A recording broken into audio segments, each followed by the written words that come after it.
একজন ভাই প্রশ্ন করেছেন, কোনো অমুসলিমকে নামাস্তে অথবা নমস্কার এই কথাগুলো বলা যাবে কিনা। এই প্রশ্নের উত্তর হচ্ছে, কোনো অমুসলিমকে নামাস্তে অথবা নমস্কার এই ধরনের শব্দগুলো দিয়ে তাদেরকে অভিবাদন জানানো যাবে না।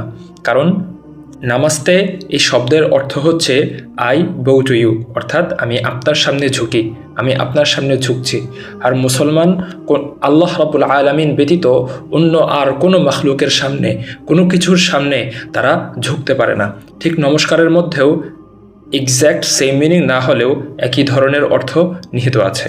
সেই জন্য আমরা নামাস্তে অথবা নমস্কার কোনো হিন্দু মানুষকেও, কোনো অমুসলিমকেও কখনো বলবো না। এটা হচ্ছে এই শব্দগুলো ব্যবহার না করার প্রথম কারণ, যে এর অর্থের মাঝে শিরিক রয়েছে। দ্বিতীয়ত হচ্ছে, এগুলো হচ্ছে মুশরিকদের কালচার, আর মুশরিকদের কালচার হওয়ার কারণে এগুলো মুসলমানদের জন্য পরিত্যাজ্য। সেই জন্যও আমরা এগুলোর উপর আমল করতে পারবো না। অর্থাৎ কোনো অমুসলিমকে আমরা এই শব্দগুলো দিয়ে কখনো অভিবাদন জানাতে পারবো না।